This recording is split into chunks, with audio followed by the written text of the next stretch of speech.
Hello, today what we want to be doing is doing some braiding or kumihimo. Now you can use kumihimo on lots of different things, and I want some to put on an upcycle project I've got coming up in a couple of weeks' time. Mostly you use rat tail or this lovely silky thread, but I'm using normal garden twine and some packaging twine that I've got here because I just want it to be a little bit different. I've cut myself some lengths. I haven't really measured them out. It's about 2.5 feet here, but you don't want too much. You want it to be manageable. You can get some little bits that you pop it into, and I've got 8 strings here because I'm going to be making a flat kumihimo braid today. And if you like these videos and you want to know more about kumihimo and see more kumihimo projects, let me know in the comments below and I'll show you how I use it with wire. I'll show you how I put beads on it. I used to do loads of this stuff. So all you need to do is knot those together at the bottom first, making sure it's a good tight knot because you don't want any of these bits to come out. And then for this particular pattern, I'm going to be using the square kumihimo plate. I will list these in the description below, so don't worry. And all I'm going to do is my first 4, which are my coloured ones. Now, I would put these twines in the bits that I've got, but I couldn't find them. And to be honest, they do make a lot of clattery noise when you're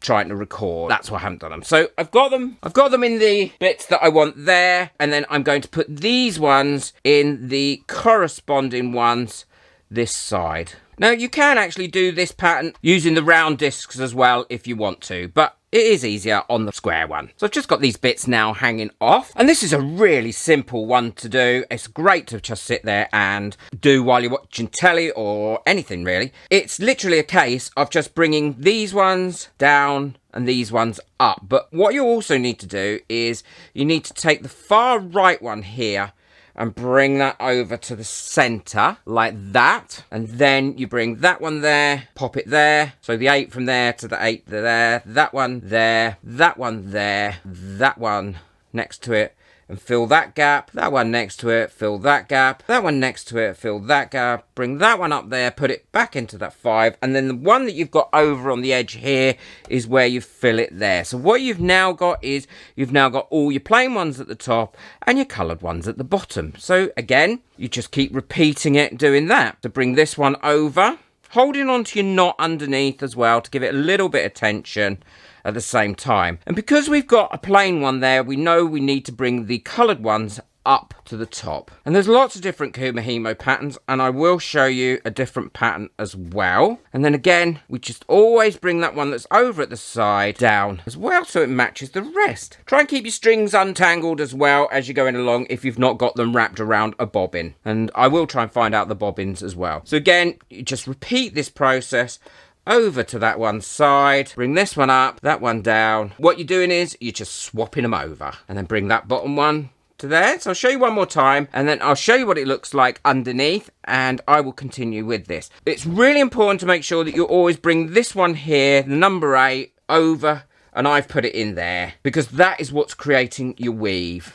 and stopping it just all unraveling. Bring that one back down, number 6 to 6. There, put that number 5 back in that number 6 there, that one to there, and bring that down again. They're all matching up. And you can start to see very neatly there how that's starting to come together. And I'm going to finish off doing that, get a nice bit going, and then I'll show you what it looks like again. I've been working on this for about 20 minutes now, and I've got a nice little bit going on here. And obviously, if you were going to make this into a bangle or a bracelet, you'd have stopped well before then. But I want a nice long piece of this. So I'm going to continue using it in the same way like this and finish that off and get a nice long length of that. Once I've got it to the length that I want it to be at, I'll show you how to take it off. So I'm also going to show you how to make a 2-tone cord using this rat tail. And this rat tail's fairly cheap as well. I've got 2 colours here. This is a blue and this is called mink. And I quite like the way that they work together. I don't know if they go together, but I quite like the way that they go together. And we're going to need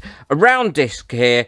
I like the bigger one. I find it gives me something more to hang on to. And again, I'm going to want quite nice long cords for this, even though they do get tangled up to start with. But I want a nice long finished cord. And we're going to need 8 cords, 4 of each colour. So that should be 4 of each colour. 1, 2, 3, 4. And 4, yeah. So all I need to do now is put a knot in these. And you can do kumihimo with lots of different strands. You can do them with 4, you can do them with 8, you can do them with 6. You know, so many different patterns out there. So once again, put a nice tight knot in that because you don't want these pieces to come loose. And then what I do is I put that in there and I use the dots now. And these are the dots that are on here. I don't worry too much about the numbers. And what I need is I need one of the blues on the either side of the dot on 32, and then either side of the dot on 16, and then exactly the same on the other side, one on either side of the dot on 8, and one on either side of the dot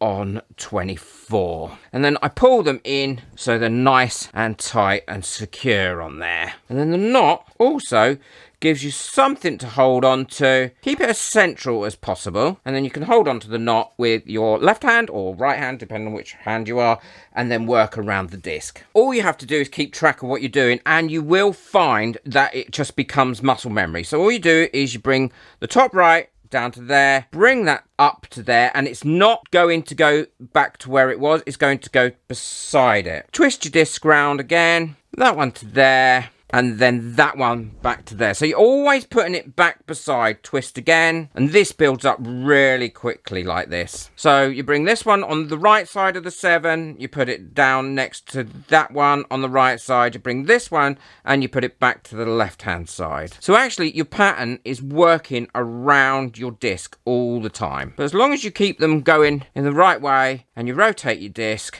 then you should be fine. And the great thing about this rat tail is because it's silky, it doesn't really knot up. So again, bring that one down to there, that one up to that one, next to it there, rotate the disc 1/4 down to there, this one here, not the middle one, this one, up to there, onto that side, rotate your disc, this one here down, this one here up, rotate your disc, and as you can see, that's already starting to grow nicely, and it'll give you a great pattern. And again, I'll carry on with this, and then I'll show you what it looks like halfway through, and what it looks like when it's ready to come off the thing, and I'll show you how to take it off the actual weaving implement. So down, not the middle one, the one beside it, and then put it beside there, twist, down, not the middle one, put that one beside it, down, not the middle one, you'll get that stuck in your head, put it up there beside it to the left, the right one down, put it beside the right one on the far left, put it up to the one on the left, and this is really quick. You will